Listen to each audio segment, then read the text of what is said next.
बिस्मिल्लाहिर्रहमानिर्रहीम। अस्सलाम वालेकुम। सब दोस्तों का क्या हाल चाल है? उम्मीद है खैरियत से होंगे। दोस्तों, जैसा कि आप सब जानते हैं कि मरी में जो इंसिडेंट हुआ, जो वाक़या हुआ है, पूरी कौम इस वाक़ये पर सोगवार है और पूरी कौम जो है वो गम में डूबी हुई है। तो दोस्तों, हर चीज़ की कोई ना कोई वजह होती है। ज़ाहिर सी बात है, अल्लाह ताला की जो कुदरत है, अल्लाह ताला के फ़ैसले हैं, उन पर तो हम हावी नहीं हो सकते, उनके तो हम खिलाफ़ नहीं जा सकते। लेकिन चंद एक इंसानी गलतियां हैं जिनकी वजह से जो है ये ऐसे वाक़यात रूनुमा होते हैं। गुज़श्ता हफ़्ते मैं भी गलियात और मरी के सफ़र पर गया हुआ था। तो दोस्तों, रास्ते में कुछ मुश्किलात जो हैं वो हमें भी पेश आई हैं, बल्कि कुछ नहीं, बहुत ज़्यादा मुश्किलात जो है वो हमें जो है वो पेश आई हैं। जैसा कि हम नथिया गली की सैर करके वापसी पर हम इरादा तो यही था, क्योंकि मैंने तो वेदर फोरकास्ट देखी हुई थी कि जो स्नोफॉल है वो शुरू हो जाएगी रात के वक्त, लेकिन अनफॉर्चुनेटली वो दिन में ही शुरू हो गया, क्योंकि मेरा एक दफ़ा स्नो का एक्सपीरियंस रहा है। तो स्नो में जो है वो ड्राइव करना और वहाँ पर जो है वो ऊंचे नीचे रास्ते हैं, उनको पार करना काफ़ी ज़्यादा टफ़ हो जाता है, काफ़ी ज़्यादा मुश्किल हो जाता है। तो मेरा एक्सपीरियंस जो वो पुराना था इतना अच्छा नहीं था, लेकिन इस दफ़ा भी मुझे जो वेदर फोरकास्ट थी, तो मेरा इरादा यही था कि मैं स्नोफॉल से पहले पहले जो है वो मरी इस्लामाबाद की तरफ पहुंच जाऊंगा। लेकिन दोस्तों, रास्ते में जैसा है, रुकते रुकाते खाते पीते जो है वो एक पॉइंट पर हमने स्टॉप किया और तकरीबन आधा पौना घंटा वहाँ पर रुके। इसी दौरान जो है वो स्नोफॉल काफ़ी ज़्यादा जो है दोस्तों वो तेज़ हो गई।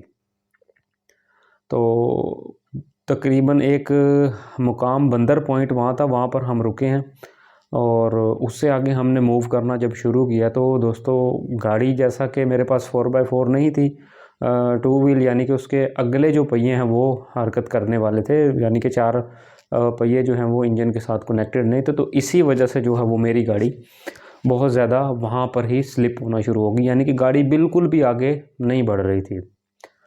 तो कुछ मुकामी लोगों ने और कुछ जो राहगीर थे उन लोगों ने आकर हेल्प की है, धक्का वगैरह लगाया, लेकिन कोई कब तक धक्का लगाता है, नहीं लगाया। और दोस्तों, मुझे सब चीज़ें पता भी थी कि ऐसी कोई भी सिचुएशन जो है वो सामने आ सकती है, लेकिन उसके बावजूद जो है वो मैंने थोड़ी सी लापरवाही की है, जिसकी वजह से जो है वो मुझे इसके नताइज भी भुगतने पड़े हैं। तो दोस्तों, मुकामी लोगों ने धक्का वगैरह लगाया तो आगे जाकर थोड़ा सा जो है वो काफ़ी ज़्यादा जो है वो गाड़ियाँ जो हैं वो जाम हो चुकी थी, फंस चुकी थी। और गाड़ियों का आप यकीन करें, वीकेंड होने की वजह से जहाँ पर एक जगह की कैपेसिटी 100 गाड़ियों की है, वहाँ पर 10,000 जो है वो गाड़ी एंटर हुई हुई थी। यानी कि आप खुद हिसाब लगा सकते हैं कि सड़क पर जो है वो सड़क नज़र ही नहीं आ रही थी, आगे भी गाड़ियाँ थी और पीछे भी, और सब लोग ही माशाल्लाह जो है वो स्नो चेन के बगैर जो है वो ट्रैवल कर रहे थे। तो दोस्तों, मैंने वहाँ पर यही कुलिया लगाया है जो मैंने सीखा ज़िंदगी से, कि चलते रहना चाहिए। यानी कि आप चलते रहिए, रुकिए नहीं। मदद तो ज़ाहिर सी बात है जब आएगी आएगी, लेकिन अगर आप रुक जाते हैं और हिम्मत छोड़ जाते हैं ना, तो दोस्तों फिर जो है ना वो खुदा भी उनकी मदद करता है जो अपनी मदद आप करते हैं। तो मैंने दाएं बाएं जितनी भी मुझे जो है वो चीज़ें नज़र आई हैं, मैंने उनसे ट्राई किया है कि मैंने हर मुमकिन मदद जो है वो लेना चाहिए कि मैं मदद लूं और यहाँ से किसी ना किसी तरह से जो निकलूं, क्योंकि वेदर फोरकास्ट मेरे सामने थी। रात भी जो है वो स्नोफॉल बताई हुई थी और अगले दिन, अगले 2 दिन आगे मज़ीद स्नोफॉल बताई हुई थी। तो मेरे जहन में स्नोफॉल का जो था वो इमेज बना हुआ था कि जब यहाँ स्नोफॉल होगी तो हालात इससे ज़्यादा बिगड़ेंगे, ठीक नहीं होंगे, क्योंकि गाड़ियाँ तो सारी जमी हुई थी, सारी जाम हुई हुई थी वहाँ पर बर्फ़ में। जैसे जैसे बर्फ़ पड़ रही थी, यानी कि तकरीबन 1.5 से 2 फुट बर्फ़ उस वक्त तक पड़ चुकी थी। गाड़ी की छत जब हमने देखी तो 1.5 से 2 फुट के दरमियान जो है वो बर्फ़ मौजूद थी। तो दोस्तों, हम वहाँ पर खड़े हो गए, लोग कह रहे थे कि जी क्रेन आ रही है, अभी रास्ता साफ़ हो रहा है, तो रास्ता क्लियर हो जाएगा तो हम सब दोस्त यहाँ से निकल जाएंगे। लेकिन रास्ता भी तो तब साफ़ हो जब क्रेन को चलने के लिए रास्ता मिले। ट्रैफिक वहाँ पर जगह जगह पर जाम थी, जिसकी वजह से जो है वो क्रेन को भी आने में वहाँ पर मुश्किलात का सामना था। क्रेन जहाँ तक आ सकती थी, अब ज़ाहिर सी बात है गाड़ियाँ जो है वो हल्की चीज़ तो है नहीं कि उठा के एक साइड से दूसरी साइड पर कर लें।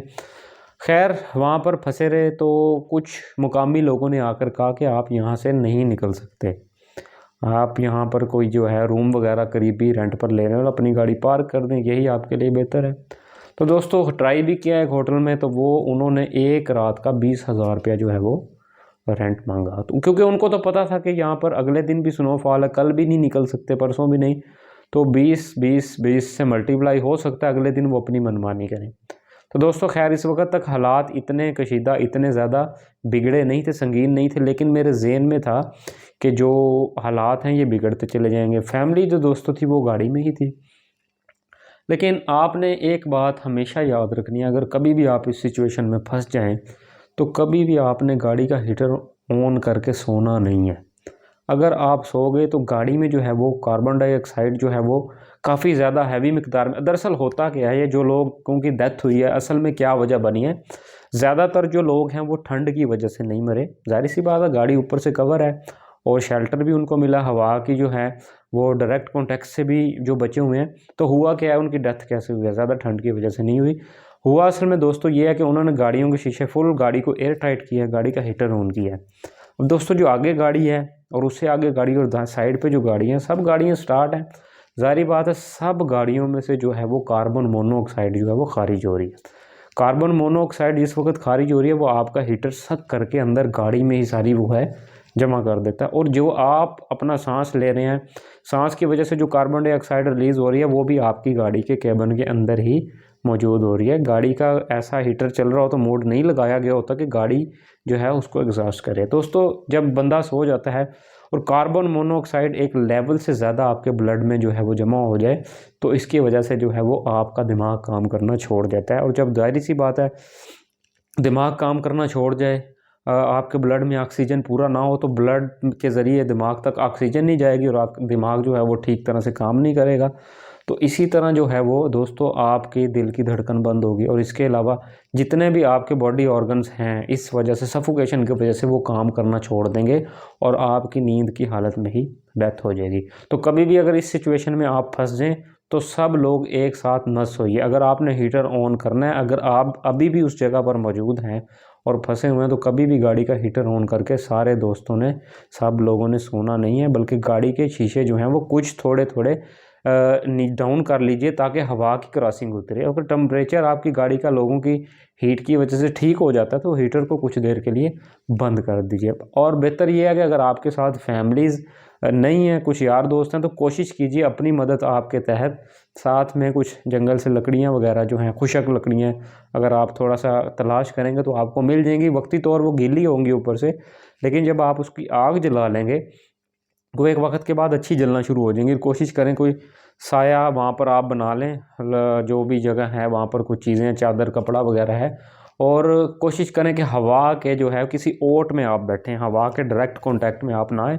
इससे भी ज़्यादा सर्दी की वजह से जो है वो आपको मुश्किलात का सामना जो है वो करना पड़ सकता है। खैर दोस्तों मैं अपनी कहानी को कंटिन्यू करता हूँ कि कैसे मैं वहाँ से जो है वो फिर हम निकले फैमिली दोस्तों साथ ही। वहाँ पर जो है मुकामी जो लोग हैं वो ज़ाहिर सी बात है उनका भी ये कारोबार है कि वो आकर आपको ऑफ़र करते हैं कि आपकी गाड़ी निकाल दें हम यहाँ से।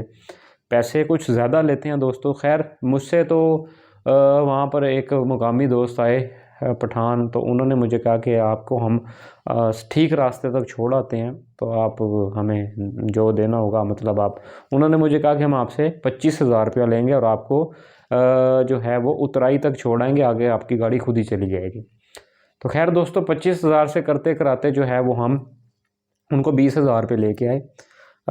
20,000 रुपये जो है वो उनसे डन हुआ कि आपने हमें ऐसे रास्ते तक छोड़ के आना है कि जहाँ तक हमारी गाड़ी खुद जो है वो चलना शुरू कर दे। तो खैर उनका दोस्तों 20,000 में डन हो गया। उनका गाइड भी हमारे साथ बैठ गया। उनके पास बहुत बड़ी बड़ी जीपें होती हैं और जीपों की मदद से वो गाड़ियों को पीछे बांध भी लेते हैं, टो भी करते हैं। खैर हमारी गाड़ी तो खैर उन्होंने स्नो चेन वगैरह जो भी लगाई है, और उनका जो गाइड था ना, गाइड ने बहुत अच्छा गाइड किया है कि आप गाड़ी को इधर रखें उधर रखें, बर्फ़ पर जो है सख्त बर्फ़ पर जो है गाड़ी ना चलाएं, नरम बर्फ़ के ऊपर गाड़ी रखें।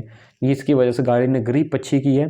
तो दोस्तों उस गाइड की वजह से हम रास्ता बनाते बनाते जो हैं दाएं से बाएं से ख़तरनाक रास्तों से भी, खाइयों के करीब से होते हुए भी वो हमें जो है वो अपना खैर आफियत से गाड़ी जहाँ तक चढ़ाई है, जहाँ उतराई शुरू होती है वहाँ तक ले आया। अब आगे उतराई के जो हालात हैं दोस्तों, गाड़ियाँ उतर भी नहीं रही थी, गाड़ियाँ उतरने के बजाय स्लिप होकर एक दूसरे के अंदर जो है टकरा रही थी।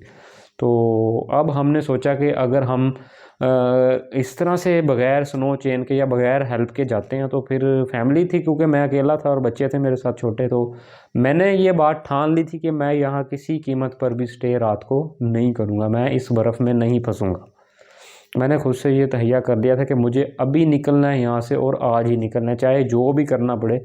हर मुमकिन चीज़ जो है, हर पॉसिबल जो है वो हेल्प मैंने हासिल की है और उसकी बदौलत दोस्तों आधा रास्ता तकरीबन जो ख़तरनाक था वो मैंने 10 से 12 किलोमीटर का कवर कर लिया। उसके आगे उतराई थी, लेकिन मुझे मुमकिन नहीं लगा कि बग़ैर स्नो चेन के और बग़ैर गाइडलाइन के और बग़ैर किसी सपोर्ट के मैं यहाँ से निकल सकता हूँ। मुकामी लोगों के साथ दोस्तों, वो जो वहाँ के मुकामी लोग हैं उनको सब चीज़ें पता होती हैं। हम लोग सिर्फ वो लोगों की एक जो है गलत चीज़ है कि वो पैसे हद से ज़्यादा मांग लेते हैं। उन दोस्तों से भी मेरी रिक्वेस्ट है कि यार अगर आप यहाँ कोई दोस्त मुश्किल में फंस जाता है तो कोशिश कीजिए कि आप भी इतना अपना उनसे चार्जेस कीजिए, इतना उनसे पैसे मांगे कि आपका भी सिस्टम चल जाए, उन दोस्तों पर भी जो है वो बोझ ना आए। बकाया होटल मालिकान जो है वो बहुत ज़्यादा बेहयाई का जो मुज़ाहिरा करते हैं कि 2 से 3 हज़ार वाला कमरा 10 से 15 हज़ार में, और जब उन्होंने हालात देखे हैं कि बिगड़ गए हैं और सयाह फंसना शुरू हो गए हैं तो उन्होंने 40 से 50 हज़ार रुपया भी ऐसे होटल का जो 2 से 3 हज़ार ज़्यादा नहीं, 40-40 हज़ार रुपये के लोगों गाड़ियों में सोएंगे, बर्फ़बारी हो रही है, लोगों के पास शेल्टर नहीं है, तो कुछ खुदा का खौफ करना चाहिए, उनको ऐसा नहीं करना चाहिए। बकाया हुकूमत, अब भी मेरी हुकूमत से रिक्वेस्ट है वहाँ की अथॉरिटी से कि खुदारा वहाँ पर जो लोग फंसे हुए हैं और जो होटल मालिकान के कब्ज़े में आ चुके हैं वो उनसे डेली का जो है 40-50 हज़ार रुपया चार्ज कर रहे हैं। वो निकल तो सकते नहीं हैं क्योंकि रास्ते बंद है, तो गवर्नमेंट को चाहिए फ़ौरी तौर पर एक्शन लेते हुए वहाँ पर जाएं और वो जो लोग फंस चुके हैं उनके जो है वाजिबात वो माफ़ करवाएं, ताकि जो है वो एक मुश्किल के साथ फंसे होने के साथ साथ इस मुश्किल से भी जो निकल सके। खैर दोस्तों, उतराई तक जो है वो हम पहुँचे हैं। वहाँ पर मैंने गाइड से फिर कहा कि गाड़ी आगे मुझे यहाँ से ऐसे जाती नहीं दिखाई दे रही, तो खैर उसने अपने जो भी बॉसेस थे उनको फ़ोन किया है और उनको कहा है कि यार गाड़ी, ये लोग आगे भी जाना चाहते हैं क्योंकि यहाँ पर सेफ़ फील नहीं कर रहे। खैर उन्होंने कहा कि 10,000 रुपया आप और दे दें और हम आपको जो है वो बाड़ियाँ कैंट था, आई थिंक बाड़ियाँ कैंट क्रॉस करवा देते हैं। बाड़ियाँ कैंट से आगे जो है वो स्नो सड़क पर गिर ज़रूर रही थी, लेकिन वो सड़क पर जम नहीं रही थी, उसका पानी बन रहा था जब हम वहाँ पर पहुँचे। खैर 10,000 रुपया उनसे कहा जी ठीक है, जाना तो जहाना, पैसे दिए हैं। तो तकरीबन 25,000 रुपया जो है ये हमारा 15 किलोमीटर का जो है वो लगा। खैर पैसे तो लग गए, लेकिन हम बखैर व आफियत जो है वो बाड़ियाँ कैंट तक पहुंच गए। बाड़ियाँ कैंट जब हम आए तो चेन की वजह से शायद हमारे दोनों टायर्स में से हवा जो है वो गाड़ी के बिल्कुल निकल चुकी थी। तो अब रात तकरीबन 10, साढ़े 10, 11 का टाइम था। वहाँ पर पंक्चर शॉप या टायरों वाली भी कोई ऐसी शॉप हमें नज़र नहीं आ रही थी कि जहाँ पर हम अपनी गाड़ी में हवा भरवा लें। तो खैर बाड़ियाँ से लेके मरी तक का सफ़र तकरीबन 15-16 किलोमीटर बनता है दोस्तों। वो हमने सफ़र जो है पंचर टायरों के साथ वो तय किया। लेकिन मरी जाकर एक पेट्रोल पंप आया, वहाँ पर काफ़ी ज़्यादा क्राउड था, लोग हवा भी भरवा रहे थे अपनी गाड़ियों को, फ्यूल भी रिफ़िल करवा रहे थे। तो तकरीबन 1.5 से 2 घंटे के बाद लाइन में लगने के बाद हम उस पंक्चर वाली शॉप पर पहुँचे हैं। वहाँ पर जो है खैर उन्होंने भी ओवर चार्जेस ही किए हैं। एक तो ये बड़ी प्रॉब्लम है कि एक तो दोस्त जो है मुश्किल में फंसे होते हैं और वहाँ के जो लोग हैं वो छुरियाँ लेके बैठे होते हैं कि कोई भी फंसे और हम इसका जो है मैक्सिमम फ़ायदा उठा लें, इनकी मजबूरी का फ़ायदा उठा लें। तो खुदा को जवाब देना दोस्तों, आप लोगों ने भी, जो लोग मेरी वीडियो देख रहे हैं, तो आप भी कल को हो सकता है किसी ऐसी मुश्किल में हो कि करने वाला अपनी मर्ज़ी कर लें। तो खैर आपको भी चाहिए कि यार लोगों के साथ हेल्प करें, अपना रिज़्क ज़रूर कमाएं, लेकिन नाजायज़ जो है वो आपके जो है वो गले का तोक जो है वो बन जाएगा और ये रिज़्क आपके लिए जो है वो बेहतर नहीं है। खैर दोस्तों, वहाँ से हमने हवा वगैरह बुलवाई, फ्यूल वगैरह रिफ़िल करवाया। फ्यूल तो था भी, क्योंकि जाते वक्त मैंने इसी चीज़ को मद्देनज़र रखते हुए कि हालात बिगड़ते हुए, पहाड़ों के और बर्फ़ के हालात बिगड़ते हुए कभी भी देर नहीं लगती। मौसम किस वक्त बेईमान हो जाता है कुछ पता नहीं लगता। लेकिन इस सिचुएशन में, इस सेंस में, जो दोस्त पुख्ता दिमाग से, यानी कि एक तहम्मुल मिजाजी से, ठंडे दिमाग से काम लेगा और उसको जीने की ख्वाहिश होगी और वो चलता रहेगा, तो वो दोस्त वहाँ से सर्वाइव करके निकल जाता है। दोस्तों कोशिश कीजिए, सर्वाइवल स्किल्स जो होती हैं वो बहुत अच्छे डिस्कवरी पर प्रोग्राम्स लगते हैं और बहुत अच्छे वो इस सर्वाइवल स्किल्स में मेरा तो आई थिंक कि मैं तो ये प्रोग्राम बहुत ज़्यादा देखता था और ये प्रोग्राम मेरे बहुत ज़्यादा काम भी आया कि अगर आप में जीने का जज्बा है तो चलते रहिए और ढूंढते रहिए। अगर आप इस चक्कर में बैठ गए कि मदद आएगी और हम यहाँ से निकलेंगे, तो हो सकता है उस मदद के आने के और आप इस बात के कहने में बहुत ज़्यादा देर हो जाए, क्योंकि मदद तो जो आती है वो आती है, लेकिन बहुत सारे केसों में, ऐसे केसेस में जो है वो देर हो चुकी होती है। तो दोस्तों इस चीज़ से, सारी चीज़ों से यही लर्निंग है कि बर्फ़बारी जो है वो देखना इतना ज़रूरी नहीं है, आपकी जान से ज़्यादा ज़रूरी नहीं है। तो कोशिश कीजिए कि इस एरिया में, ऐसे इलाकों में जाएं जहाँ पर अगर कंडीशंस ख़राब भी हो जाएं, कुदरत की तरफ से भी ये एक आफ़त है। और बहुत अफ़सोस है कि गवर्नमेंट ने यहाँ पर कोई इंतज़ामात नहीं किए हुए थे कि सयाहों के साथ अगर कोई ऐसी सूरत हाल बन जाए तो उसके लिए हम इस सूरत हाल से निपटने लगें। लेकिन दोस्तों अब पाक आर्मी के जवान भी आ चुके हैं यहाँ पर, और बहुत सारी जो हैं वो NGOज़ हैं उनके बंदे भी, और अब बहुत सारे होटल मालिकान जो कि काफ़ी अच्छे हैं, अच्छे होटल मालिकान, उन्होंने कुछ ऑफ़र्स भी लगा दिए हैं कि आप यहाँ से खाना फ्री खाएं और आपको स्टे भी फ्री दें। लेकिन जिन लोगों की जान चलेगी वो तो अब वापस नहीं आ सकती। लेकिन दोस्तों हमें उन लोगों को देख के ये सबक ज़रूर हासिल करना चाहिए कि आइंदा कम से कम दिसंबर या जनवरी मंथ में कोशिश करें इन हिली एरियाज़ में और बर्फ़ानी इलाकों में जाने से गुरेज़ करें, और अपनी जो है फैमिलीज़ हैं, छोटे छोटे बच्चे हैं, इनको भी ले जाने से गुरेज़ करें। और अगर आप बहुत ज़रूरी भी जाना है, अगर आप बिल्कुल मतलब चैलेंज लेना ही चाहते हैं, तो कोशिश करें कि अपने हिफाजती इक़दामात जितने भी हैं, सर्वाइवल स्किल्स जो हैं वो आप सीखें। और इसके साथ साथ अगर कोई बदतरीन सिचुएशन हो जाए, ऐसी मतलब किसी आप सिचुएशन में फंस जाएँ, तो आप उससे निमट सकें। अल्लाह मेरा और आप सबका हामी और नासिर हो। अगर वीडियो पसंद आई है तो इसको सब दोस्तों के साथ शेयर कीजिए, और चैनल को सब्सक्राइब कीजिए और लाइक भी कीजिए। इंशाल्लाह अगली वीडियो के साथ दोबारा मुलाकात होगी। अस्सलाम वालेकुम।